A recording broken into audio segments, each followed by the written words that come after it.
Maaf, saya selalunya tidak biasa bercakap dalam majlis makan malam, because I've been advised not to come to dinner because too much dinner is bad for me. I put on about 10 kg ever since I've been going around, so I should really try to keep on the food. Saya nak ambil kesempatan mungkin bercakap dalam bahasa Melayu dan juga bahasa Inggeris kalau diizinkan. Saya ucapkan tahniah dan jutaan terima kasih kepada semua yang hadir pada malam ini. Sokongan saudara-saudari akan memastikan bahawa pilihan raya kali ini, we will take back what is rightfully ours. And I say this to everywhere I go. It's been 50 years, and systematically the ruling regime that we have, Barisan Nasional, have been taking every single beat of our rights, and every single community has been demonized for the last 50 years.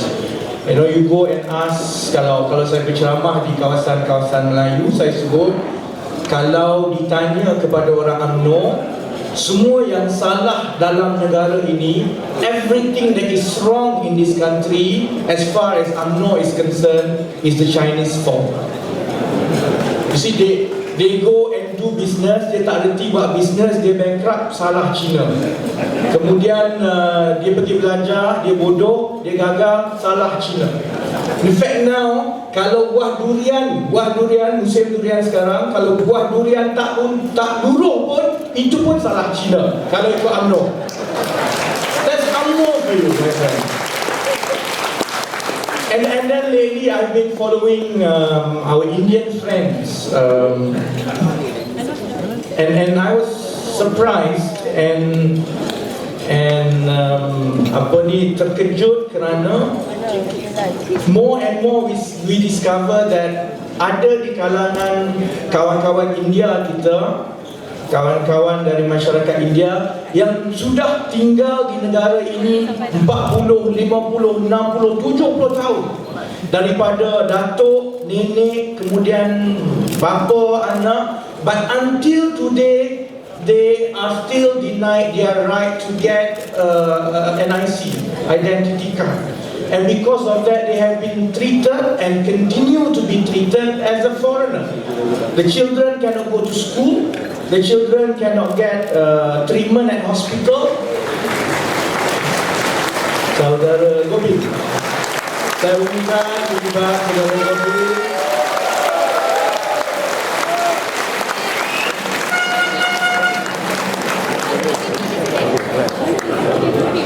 And when we go around the country and talk to the Indian community, when we start tallying up the number, there are estimated at least 20, 30, 40,000 of our Indian brothers and sisters who are denied the rights of the citizenship because all this while under UMNO, Barisan Nasional and MIC, our Indian brothers and sisters have to beg for a support letter from an MIC leader to say that they are indeed a citizen, and therefore, although they don't have an IC, please give them leeway to go to school. And that's why for the last 30 and 40 years, my feeling is that UMNO and MIC have tried to continue to enslave our Indian brothers and sisters. Dan masyarakat India macam ini, 20-30 tahun, walaupun mereka rakyat, layak, mereka menyumbang, mereka sama-sama bayar cukai, tapi ada puluhan ribu kawan-kawan India yang begini, yang tidak ada kad kenalan, dan sebab itu anak mereka tidak boleh masuk sekolah, tidak boleh pergi hospital dan sebagainya. At the time when UMNO freely distributes citizenship and IC to Indonesians, Myanmar, Vietnamese, Nepal. And it is something that is very touching and something that I feel very close to my heart. In fact, there was one demonstration where I joined di luar pejabat Perdana Menteri, And because I'm not so used to joining demonstrations, Indian demonstration, I ended up in the MIC crowd and nearly got painted by them. But it is something that is very close to each and everyone's heart, because how can you deny the right of a citizen just because they are Indian, at the same time when you freely give that kind of right to alien in this country? Dan yang terakhir kini, saya pasti kawan-kawan kita yang berbangsa Melayu faham, kerana mereka lihat sedang kroni UMNO kaya raya, pimpinan mereka rumah berjuta-juta. 3 out of 4 of the poorest and the poorest of these countries are still Malays. And this is after 50 years of UMNO claiming to champion Malay rights, supposedly taking everything at the expense of other community, supposedly to help the Malays, when in the end what really happened, it went to their pocket, sedangkan Melayu masih lagi miskin di kampung-kampung. And I come from that community. I don't come from urban like many of you guys. I was born in Ladang Getah. I was born in a family without running water, without electricity, and that was not too far back. I'm not that old, I'm still quite young. But in banyak lagi kampung di Malaysia yang seperti itu, yang although BN claims everything, UMNO claims that they are championing the Malay rights, there are many other Malay families who, like mine, about 30 years back, was born in a house without running water, without electricity, and I understood what it feels to grow up in such an environment. And growing up, I know a lot of our friends today might not be from Malays. I just want to reassure, we don't grow up hating the Chinese. We don't grow up hating the Indians. In fact, the best teacher that I've ever had in my life is a Chinese chemistry teacher who every now and then would bring a Chinese comic and translate it in Malay to us. The best teachers that I've had is still a Chinese teacher. The best teacher who became my friend until today is still a Sing teacher who continue to coach a hockey team in Perak, and I still see him from time to time.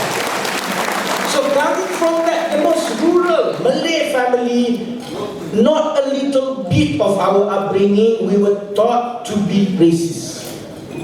None of us. And we were brought up to respect everyone. We were brought up to look up to everyone who worked hard, who worked honestly, and who earned a decent living successfully because of those virtues. And that includes many Chinese, many Indians, many Malays, my friend. Tapi selepas 50 tahun di bawah UMNO Barisan Nasional, kita ditinggalkan, kita mewarisi satu masyarakat yang setiap satu perkara dalam semua aspek kehidupan kita diwarnai oleh perkauman. Sekolah pun dikira perkauman. Pegawai kerajaan perkauman, pekerjaan perkauman, tengok kartun perkauman, pergi wayang perkauman.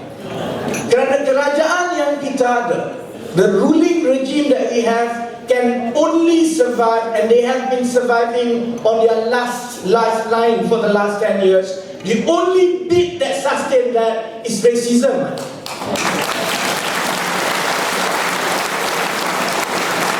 That is why more and more you will see rural, kampung, Malay guys like me, your regular Joe, who never had any interest in politics, nor business, nor anything else. We just want to carry on with our life, but we can no longer tolerate the kind of injustice perpetrated to every single community, Chinese, Indian, Malays, when all we want to do in this country is to live peacefully, harmoniously, and we want to get rid of corrupt regime like this.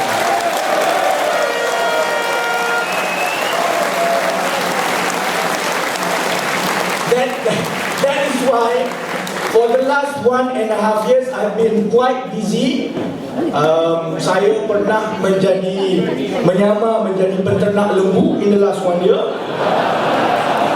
I've also going around masquerading as a tourist in Singapore, trying to track Shahrizad's condominiums. And lately I am an LRT conductor. And I got to elaborate a bit on the LRT before I'm given my time. Because everything about the scandal is symptomatic of everything that is corrupt and wrong about UMNO and Barisan Nasional. We have one of the largest infrastructure projects, and what is worse is that the 1 billion extension project for the Ampang LRT is a test case for a much bigger contract package, which is the MRT, which will undoubtedly cost us between 50 to 60 billion in construction. So the 1 billion LRT extension project in Ampang is minuscule. It's too small compared to the real price, which is the MRT contract package. So the whole world is looking at us, how are we managing this contract package? And when it is so simple, it is so straightforward, we have a stupid Prime Minister who listens more to the wife than to the experts,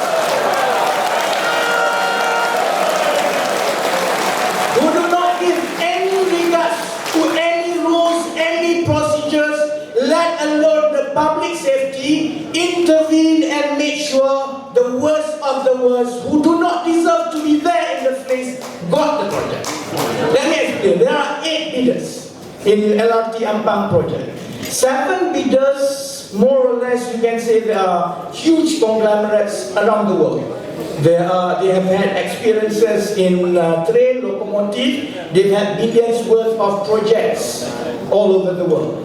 Then we have the 8th company, the smallest of the smallest, which the technical expert committee from the very beginning has recommended that they don't even need to go and evaluate that bidder because they are disqualified from the very beginning.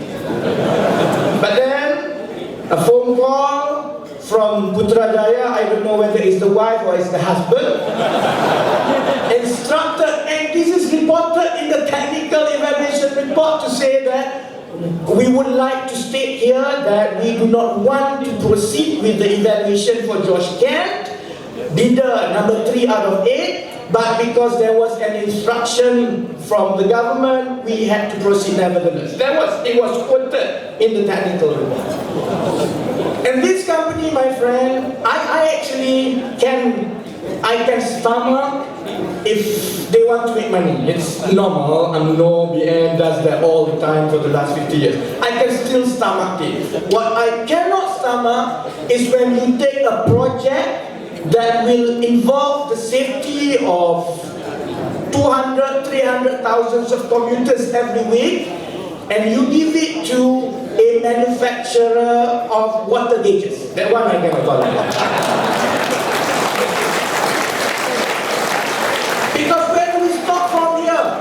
After this, I am unemployed by now. You know, if you can give a 1 billion project to a water gauge manufacturer, any one of us can actually claim expertise in any government tender after this. If they decide to build roads or huge highways somewhere, I can say that I can do that as well. After all, the meter gauge manufacturer can do locomotives, so what's different between them and me? Where do we stop from here? And what is worse, today, after we have disclosed letters after letters and official correspondence from the Minister of Finance, their first response was to send SPRM and the police. Not to investigate. In the case of SPRM, the first reaction was to confiscate any document so that it cannot be linked to me further. So, Prasarana doesn't have documents anymore. They are all with SPRM now, because all these documents are with SPRM, and our anti-corruption law dictates that once it is under the investigation of SPRM, anyone who opens their mouth or provide more information about that particular case is in breach of the act and therefore liable for prison terms. That's Malaysia. That's how clever they are. They are so clever at covering each other's back. So they have sent SPRM to confiscate the papers. And that's why today, Prasarana CEO nonchalantly announced that he had doubts about the authenticity of the letter that I disclosed. He had doubts, yet at the same time, the Prime Minister, the Home Minister, and Deputy IGP had the audacity to convene a special task force to investigate the leak of the official document. So which is which? Is it authentic or is it not authentic? Because if it's not authentic, then they should disband the police force, which is not investigating me, and tomorrow I've been summoned for further investigation with the police. So if it's not authentic, fine, I don't want to go.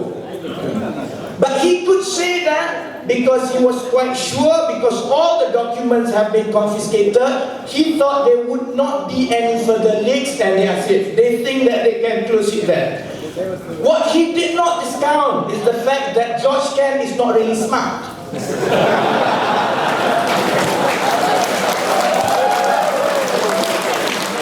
The police, SPRM, Prasarana, government can seal everything, but they cannot seal George Ken's mouth.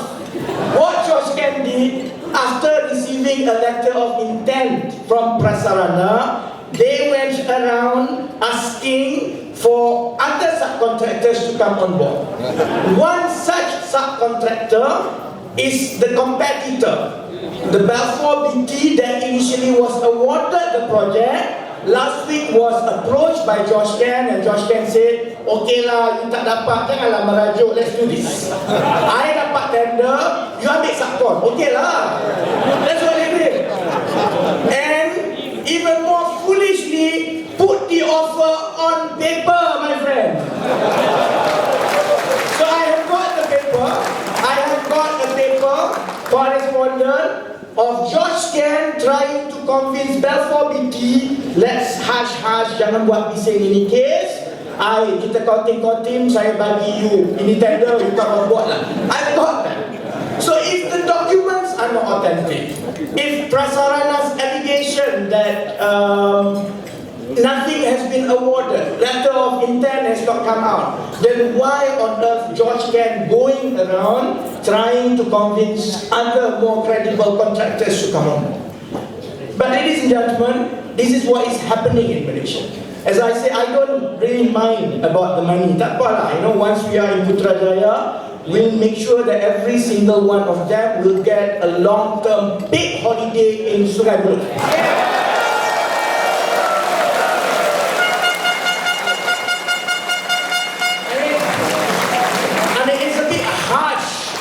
It's a bit harsh to send a Prime Minister to a very harsh sentence.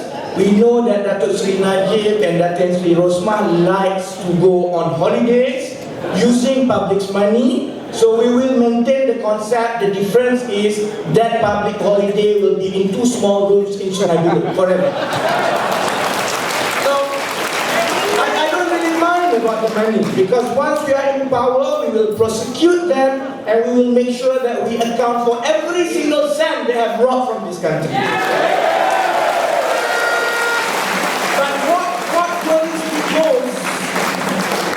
If this continues, if indeed they will go ahead with the project and construct the LRT, and the construction is supervised by a meter gauge manufacturer, there are millions of lives every year at stake, in danger. And when it happens, when disaster strikes, no amount of regret can bring back to them. As simple as that.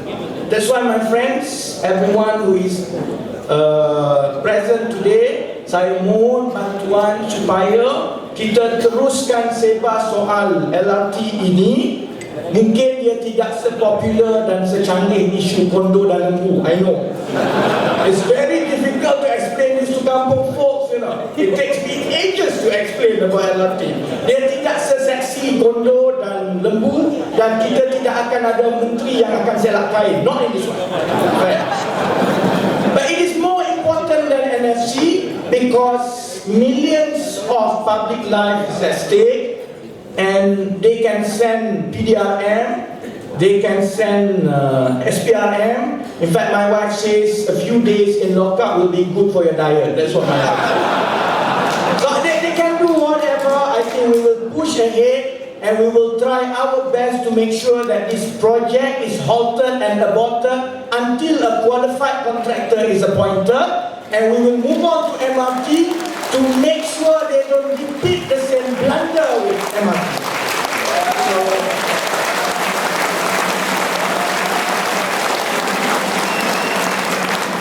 I just want to finish with one small promises. I'm not in a position to make promises actually, but I'm in a position to make a lot of noises as I've been making. Whether Pakatan is in government or in opposition, there are many people like me who will continue to make noises. Should Pakatan come to power, or when Pakatan come to power, it is our promise that the first thing that we will scrutinize and reform and turn upside down and bring some sanity back to it is education. Nothing is more important in this country for the present generation, for the past generation, and especially for the future generation. Nothing is more important than education. I wouldn't have been here if I had not had the blessing and opportunity to be with the best of the best teachers that I can find in this country. I was lucky. We must make sure our children continue to get that privilege. And my promise is that when Anwar Ibrahim becomes Prime Minister, he will not let go a single second his promise that we will bring back the glory to our education system. And with that, I thank everyone. It's nice to see everyone here. I have to apologize because I have to leave early. I have files and files of Talam files to go through tonight.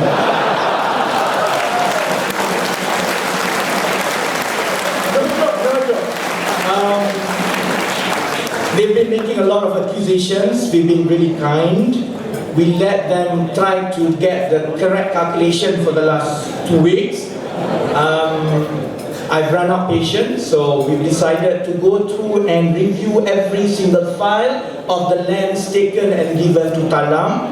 So from tomorrow onwards, I'll disclose one by one how many acres of lands that UMNO and MCA have robbed from the people of Selangor and give it for free to Talam. Thank you very much.